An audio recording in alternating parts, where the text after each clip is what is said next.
Hi friends, आज गोभी मंचूरी कशी कशी म्हणून सांगून दिता सर. ಫ್ರೆಂಡ್ಸ್ ಅಮ್ಮಿ ಆಗಿದ್ದು ಈವ್ನಿಂಗ್ ಕಾಫಿ ಹೇಗೆ ಮಾಡೋದಂತ ಗೋಬಿ ಹೇಳ್ಕೊಡ್ತಾ ಮಂಚೂರಿ ಇದ್ದೇನೆ. ತರಿಸಕ್ಕೆ ಫಸ್ಟಿಗೆ ಗೋಬಿಯನ್ನು ನಾವು ಕಾಲಿಫ್ಲವರ್ ಮಾಡ್ತಾನ ಗೋಬಿ ಬಿಸಿ ನೀರಿನಲ್ಲಿ ಗೋಬಿ ನೆನೆ ಹಾಕಿ ಅದಕ್ಕೆ ಸ್ವಲ್ಪ ಉಪ್ಪು ಹಾಕಿ ಒಂದು 5 ನಿಮಿಷ ಉನ್ನ ಕತ್ಕರೆಯಲ್ಲಿ ಉಟ್ಕ ಹಾಕಬೇಕು. ಏಕ 10 ಮಿನಿಟ್ ತಿಂಬದ ಹುಳಗಳು ಇದ್ರೆ ಆ ಕಡೆ ಬರ್ತದೆ. ಬಿತ್ತರಿಕ ಸನ ಜೋ ಕೀಡು ಜೋಸ್ಲರಿ ಬಾಯತ್ತ ಸಮಗೆ ತಕಂಡು ಉದಾ ಸೆಪರೇಟ್ ಕೋರ್ನು ते गोबी ಉಪ್ಪು ಪೊಳೋನು ಕಿತ್ತು ಜಾಕೋ ತಿತ್ಲೇಕಿ ಮೀಟ್ ಗಲ್ಕ ತಿಂಬದ ಗಲ್ತನ್ ತೊಡೆ ಮೀಟ್ ಗಾಲ್ನು ಉನುತ್ ಕಾಕ ಮೀಟ್ ಗಾಲ್ನು ತಿಂಬದ ಗಲ್ಕ ಕಲುಸ ಅದು ಕ್ರಿಸ್ಪಿ ಬರ್ಲಿಕ್ಕೋಸ್ಕರ ಹಾಕ್ತಾ ಇದ್ದೀನಿ. ಗಲ್ತನ್ ತೊಡೆ ಪೊಳೋನು ಮೀಟ್ ಗಲ್ಕ ಚಿಲ್ಲಿ ಪೌಡರ್ आणि 4 ಸ್ಪೂನ್ ಗಟ್ಟಿಯಾಗಿ ಕಲಸಿ मैदाक 2 स्पून कॉर्नफ्लोर ಗಟ್ಟಿಯಾಗಿ ಕಲಸಿ ಇಟ್ಟಿದ್ದೇನೆ.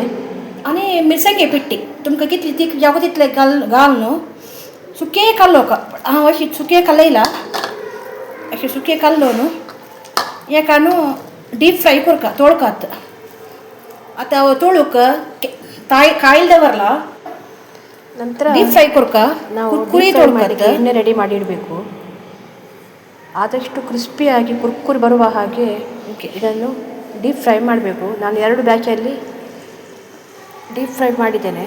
ಸ್ವಲ್ಪ ಕ್ರಿಸ್ಪಿ ಬರಲಿಕ್ಕೆ ಸ್ವಲ್ಪ ಲೇಟ್ ಆಗ್ತದೆ. ಆದಷ್ಟು ಪೇಷನ್ಸಲ್ಲಿ ತುಂಬ ಹೊತ್ತು ಕಾಯ್ತಾ ಇರಬೇಕು. ಸ್ವಲ್ಪ ಲೇಟ್ ಆಗ್ತದೆ ಕ್ರಿಸ್ಪಿ ಬರುವ ತನಕ.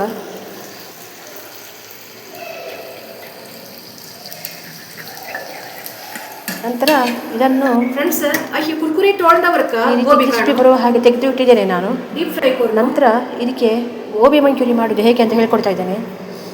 ಇದಕ್ಕೆ एक भी 2 ಆನಿಯನ್ ಕುಚ್ಚು ರೆಡಿ ಮಾಡಿ ಇಡಬೇಕು. ಸಾನ ಅಲ್ಲೇ ಕುಚ್ಚು ಆನಿಯನ್ ಮತ್ತೆ ಗಿಂಜರ್ ಗಾರ್ಲಿಕ್ ಪೀಸಸ್ 3 ಬೀಜಗಳು ಸಾಕು. 3 ಗಾರ್ಲಿಕ್ ಬೀಜಗಳು ಮತ್ತೆ ಸಣ್ಣ ಶುಂಠಿ ತುಂಡು, ಕೊತ್ತಂಬರಿ ಸೊಪ್ಪು, green chilli pieces, pepper powder, soya sauce, tomato sauce ಮತ್ತೆ 2 ಸ್ಪೂನ್ ಕಾರ್ನ್ಫ್ಲೋರ್ ಮಿಶ್ರಿತ ನೀರು 2 ಸ್ಪೂನ್ ಕಾರ್ನ್ಫ್ಲೋರ್ ಮಿಕ್ಸ್ ಮಾಡಿ ನೀರಲ್ಲಿ ಇಡಬೇಕು.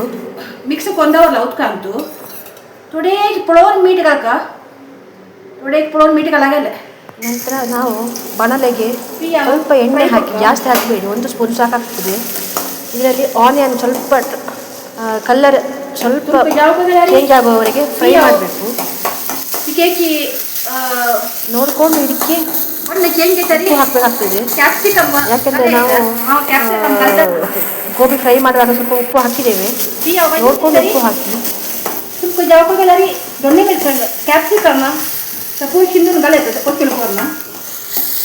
ನಂತರ ನಾವು ಬೇಕಾದರೆ ನಾವು ಕ್ಯಾಪ್ಸಿಕಮ್ ಹಾಕ್ಬೋದು. ನಾವು ಕ್ಯಾಪ್ಸಿಕಮ್ ಹಾಕಿಲ್ಲ, ಬೇಕಾದರೆ ಹಾಕ್ಬೋದು. ಈಗ ಗಿಂಜರ್ ಪೀಸಸ್ ಮತ್ತು ಗಾರ್ಲಿಕ್ ಪೀಸಸ್ ಅನ್ನು ಮತ್ತೆ ಕಾಯಿ ಮೆಣಸು ಕೊಟ್ಟಲು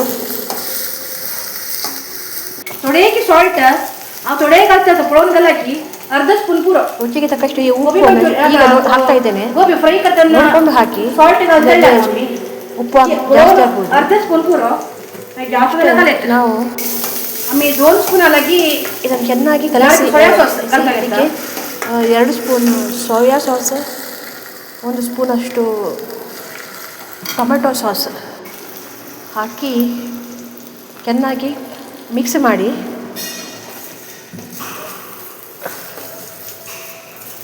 अर्धा स्पून ಪೆಪ್ಪರ್ ಪೌಡರ್ 1 ಸ್ಪೂನ್ ಅಷ್ಟು ಸಾಕು.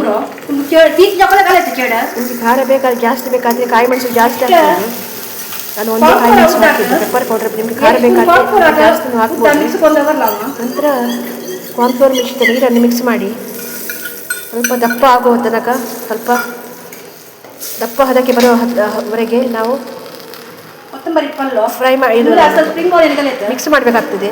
ನಂತರ ಕೊತ್ತಂಬರಿ ಸೊಪ್ಪು ಹಾಕಿ ನಂತರ ನಾವು ಫ್ರೈ ಮಾಡಿ ಗೋಬಿಯನ್ನು ಮಿಕ್ಸ್ ಮಾಡಿದ್ವಿ. ನಮ್ಮ ಗೋಬಿ ಮಂಚೂರಿಯನ್ ರೆಡಿ ಆಗ್ತದೆ. ನಿಮ್ಮಲ್ಲಿ ಇದ್ದರೆ ಸ್ಪ್ರಿಂಗ್ ಆನಿಯನ್ ಹಾಕ್ಬೋದು ಕೊತ್ತಂಬರಿ ಸೊಪ್ಪು ಬದಲಿಗೆ. ನನಗೆ ಸ್ಪ್ರಿಂಗ್ ಆನಿಯನ್ ಸಿಕ್ಕಿಲ್ಲ, ಅದರಿಂದ ಕೊತ್ತಂಬರಿ ಸೊಪ್ಪು ಹಾಕಿ. ನಿಮ್ಮಲ್ಲಿ ಇದ್ದರೆ ಕೊತ್ತಂಬರಿ ಸೊಪ್ಪು ಬದಲಿಗೆ ಸ್ಪ್ರಿಂಗ್ ಆನಿಯನ್